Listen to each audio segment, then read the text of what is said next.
overwhelming an athlete and making them more sore and potentially exacerbating their symptoms doesn't impress them.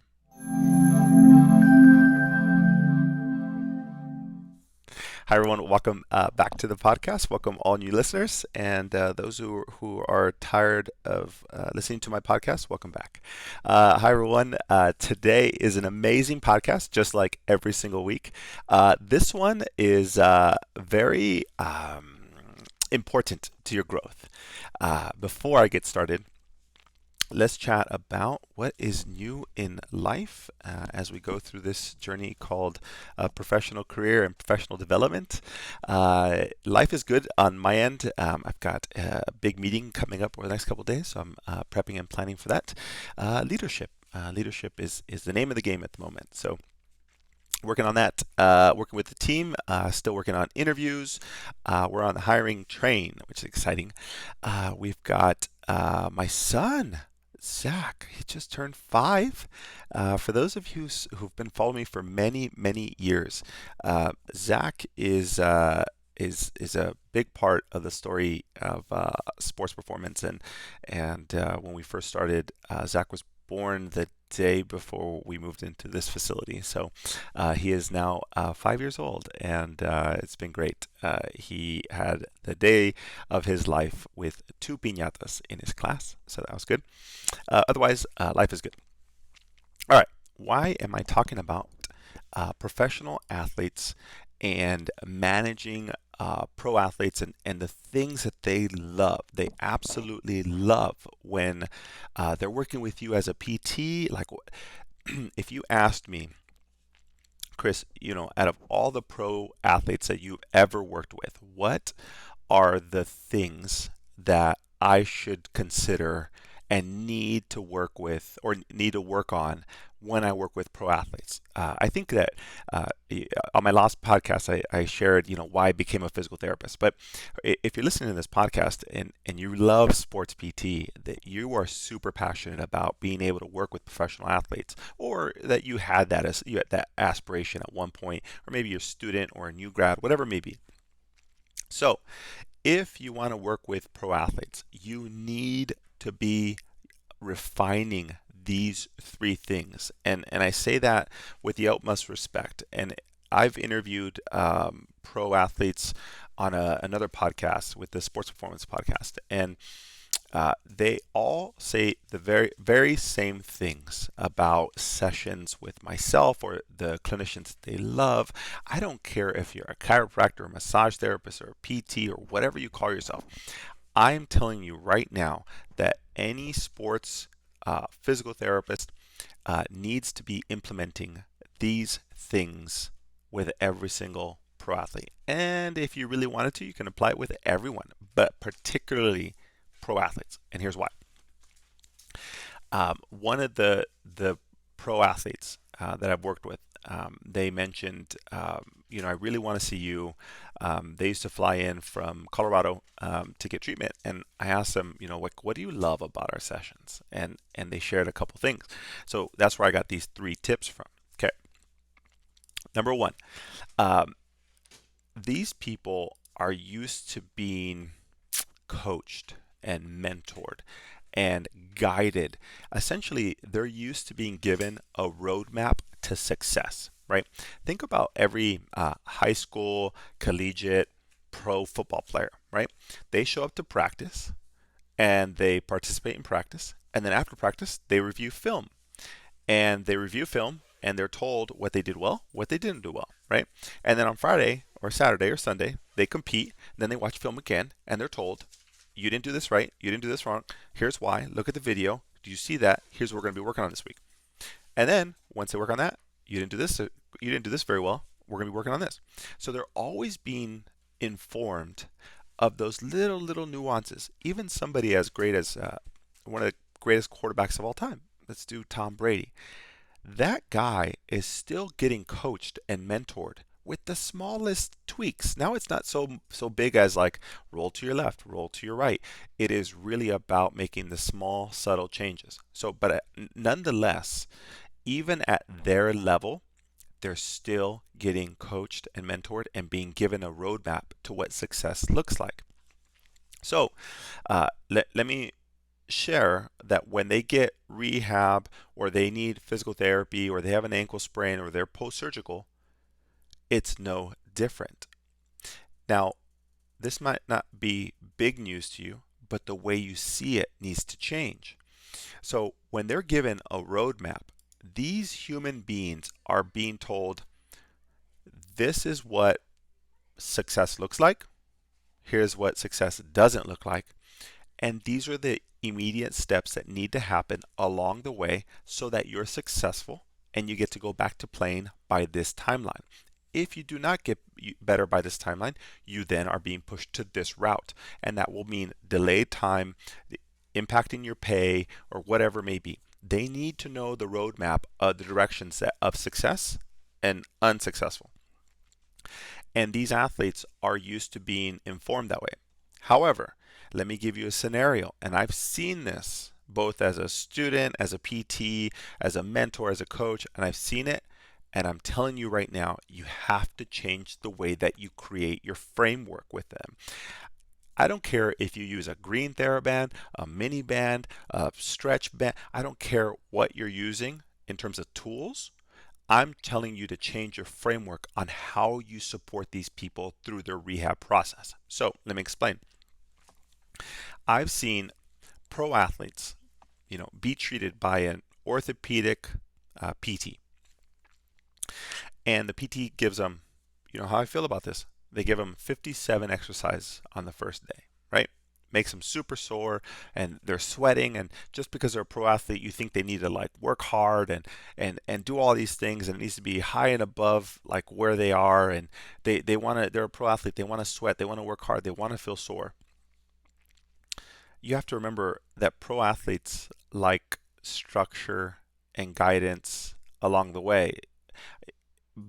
Overwhelming an athlete and making them more sore and potentially exacerbating their symptoms doesn't impress them. What they really want is something that is structure, it's progressive in nature, and they know the steps along the way. So one of the first things that you need to do before you see this athlete, or after their evaluation and you're going to see them for follow-ups, or you're about to do their 3-month testing on an ACL, what you need to do is you need to outline week by week blocks of what their progress is going to look like. And if you've been on my previous podcast, you understand how I feel about this. You need to work backwards. If you know that at month 4 you want them to start linear running, let's work backwards. What needs to happen at month 3? In order to start linear impact, you need to have this criteria, this strength, these test results, and 0 pain and 0 swelling. Okay.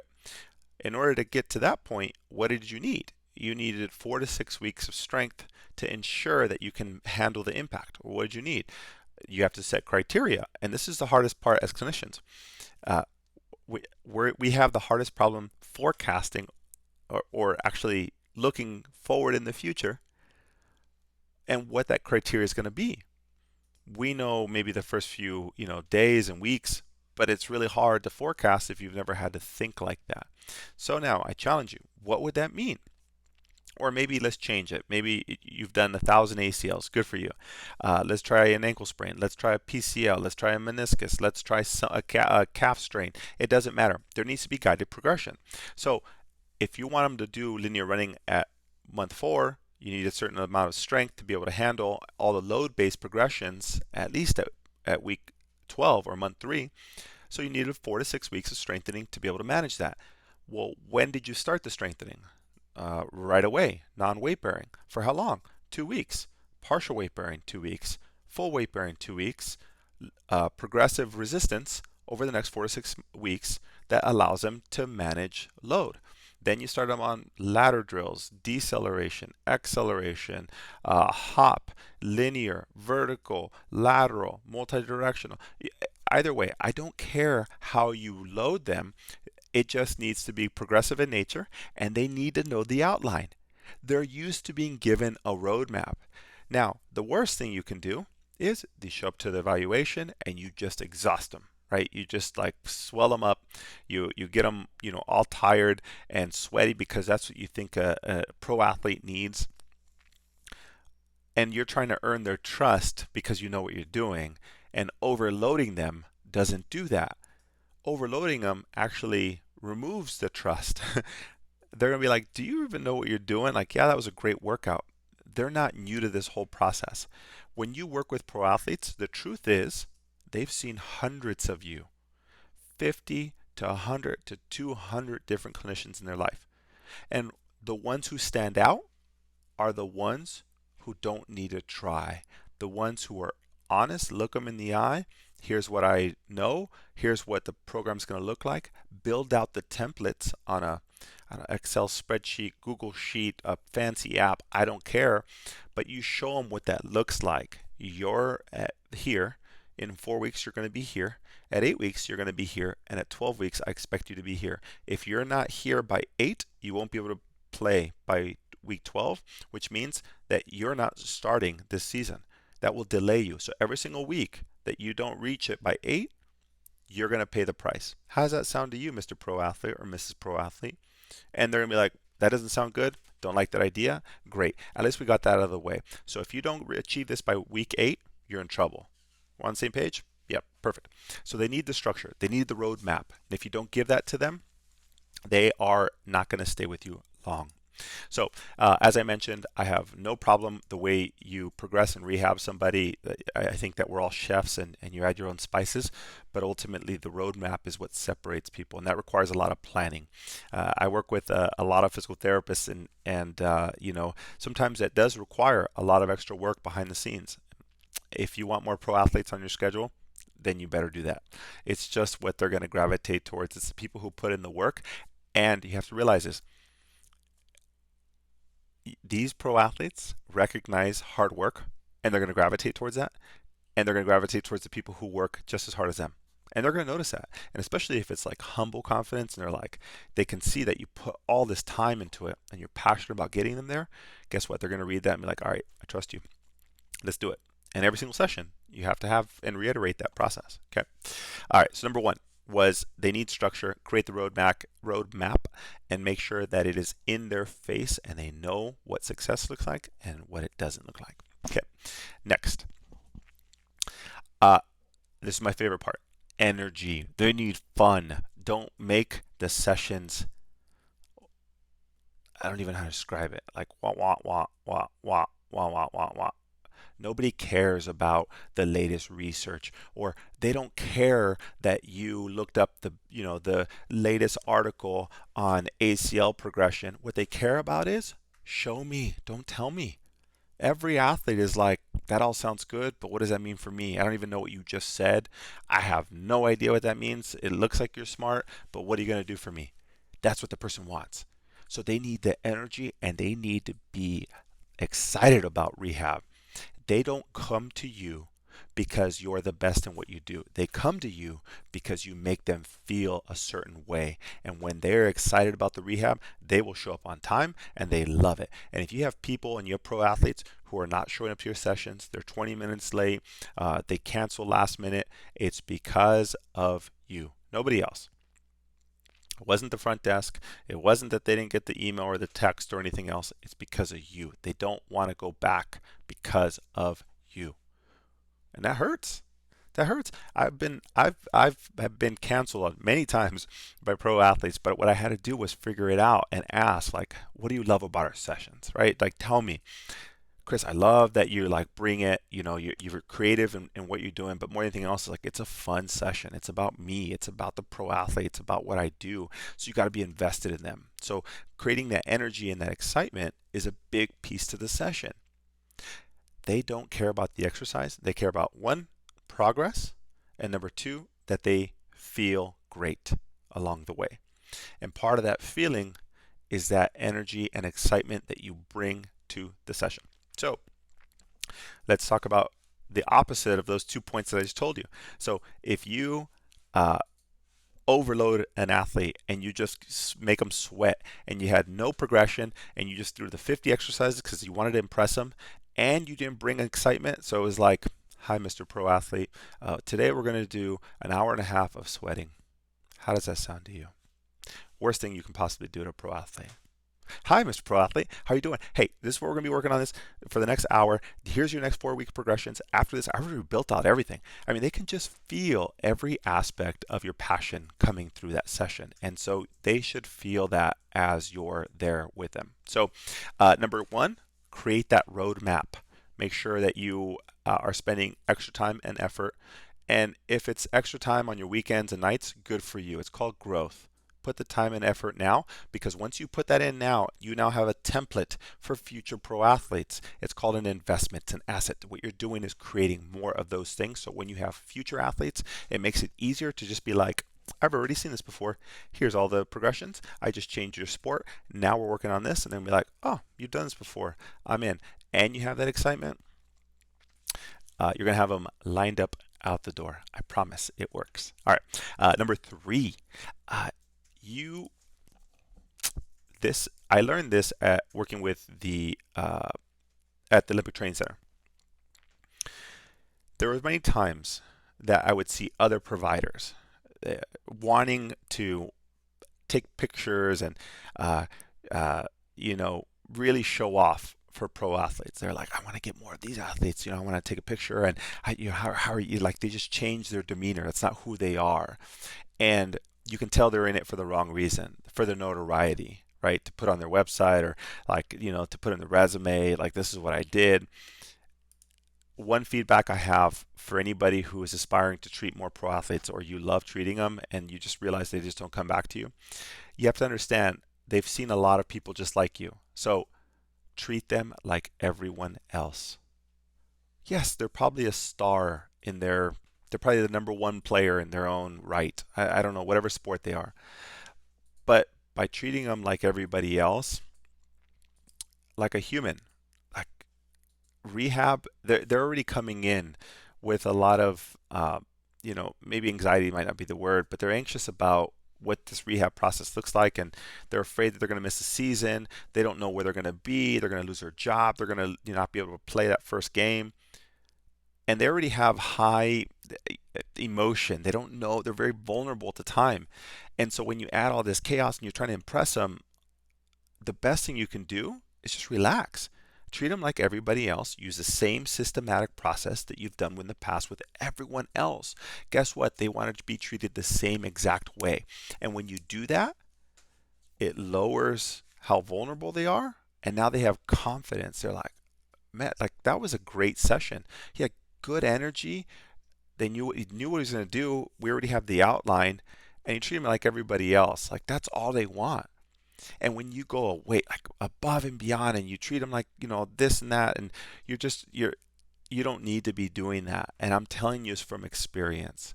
Pro athletes appreciate, especially in a rehab setting, they're injured. They don't need the stardom and all the stuff, that the glitz and the glamour. When you are genuine about your approach to them, it allows them to relax. Like, man, I can just relax in this room. I can be myself. I don't have to put on a show. I'm not here to just sweat and do all this stuff. I know I'm in the right place, and I have a roadmap, and this person loves what they do. It's called trust. And so when you do the opposite, which is what I see a lot of young clinicians do, it ruins your opportunities, and you're doing it to yourself. You put on a show, you try to treat them like they're the superstar, and they're coming in with the high anxiety or high emotion, and they're a little vulnerable, and you make them sweat, and they're more sore, and you have no roadmap, and you're not passionate, you don't express it, you don't show them, you tell them, they're not going back to you. And I hope this resonates with anybody you've seen in the past. And if you're a student, you're aspiring for this, guess what? You're going to have one opportunity with these pro athletes. It might be they canceled on somebody else's schedule and they landed on yours, and you're like, finally, this will set you up for success. Don't you dare do what your emotions want to tell you to do. You want to just crush them. You want to show them that you're the best future sports PT ever. And the best thing you can do is do the opposite. Relax. Enjoy the process. Be yourself. create a roadmap, do all the hard work behind the scenes, bring the energy, be genuine. That's going to put you up for success.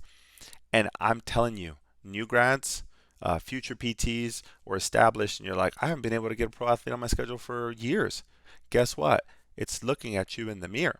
These three things: create the structure, bring the energy, be yourself, and treat the pro athletes like everyone else. I'm literally telling you to do the opposite of what feels intuitive. And that's why those people are going to be on your schedule. And I've been very fortunate to treat a lot of pro athletes. And they continue to come and get treatment. But that's based on just being a good person, human. That's why they're coming to see you. A good person who understands the mindset of an athlete and who knows what they go through and that knows what it took for them to get there and is not afraid to acknowledge that and have very good conversations with them about what their map looks like. And here's what's going to happen. I'm going to put you to work and we're going to be doing this. And this is the layout of it. I'm going to treat you like everybody else. And they'll be like, I'm in. I like that. Because they like structure, like discipline. Just they've been coached their whole life. And that's all you're doing. Just because we have a medical degree in doctorate, master, I don't care what your physical therapy degree is in. But because you have that advanced degree doesn't mean that it changes anything. Just put yourself in their position. See eye to eye, not top down. And that's what changes the game. So there you have it. Add it to your repertoire of how you manage people, how you treat your pro athletes, and it will guarantee you to get more pro athletes on your schedule. And one of the easiest things you can do, implement those three things. So if you love it and you're like, it's working, great, share it with me. Let me know. Dr. Chris at drchrisgarcia.com. Let me know that these things work. It helps me out. Like, I love when people share their stories. Tag me on Instagram at Chris Garcia DPT. Let me know because I love to see your guys' progress and I appreciate the feedback. All right. There you have it. Enjoy all the pro athletes on your schedule, and I will catch you guys on the next episode. Take care.